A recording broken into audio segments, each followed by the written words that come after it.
Welcome to the South Ops Fire Weather Webcast for Wednesday, November 12th. I'm your host, Kristen Stewart. As a Pacific weather system continues its approach towards the California coast, lots of clouds continue to blanket the region. There are plenty of high clouds overhead, and the weakening high pressure and strengthening onshore flow has also allowed the marine layer to deepen, bringing back low clouds. Despite the cloud cover, it will remain a dry day before precipitation spreads over the area tomorrow. Instead, it will be quite a gloomy day with all the cloud cover and much cooler temperatures. Like I just mentioned, high pressure will continue to weaken today, opening the door for a strong Pacific trough to approach and move over the state. This trough will bring widespread precipitation and much cooler temperatures to the region on Thursday and Friday. This system will likely cut off from the jet stream, allowing it to linger over Southern California this weekend. This would keep the cool and unsettled weather in place for longer. Low pressure with continued unsettled weather looks to be the dominant weather feature as we go into next week, though low confidence remains in the exact pattern. Significant cooling is expected region-wide today after the record-breaking warmth we had to start the week. High temperatures today will max out in the upper 70s to around 80 at best for the warmest valleys. Humidity will also be on the rise, though the far interior will remain quite dry. We will also start to see an uptick in onshore winds, especially across the deserts and higher terrain. Forecast models are now in good agreement regarding the timing and intensity of the incoming Pacific storm. The Pacific storm will bring a band of steady rain with embedded thunderstorms to the region from Thursday morning through Friday, with activity moving from northwest to southeast during that period. Scattered shower activity will be likely behind the main frontal band. With the storm stalling out for longer over Southern California, this scattered shower activity will likely continue through the weekend.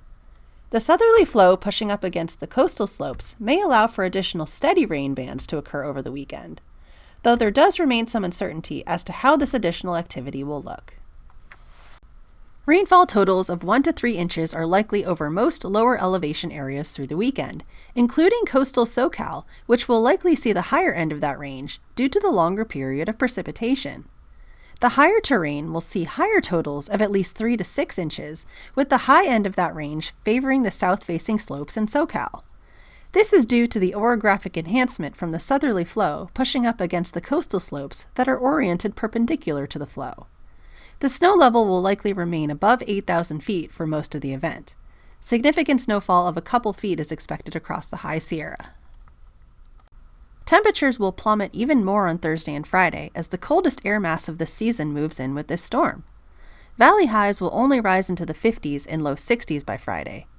Gusty south to west winds will also accompany the storm, with widespread gusts of 30 to 50 miles an hour across the deserts and higher terrain through Friday. There remains a fair amount of uncertainty in the weather pattern heading into next week, but it continues to look like low pressure remains the dominant factor, keeping cool and unsettled weather in place.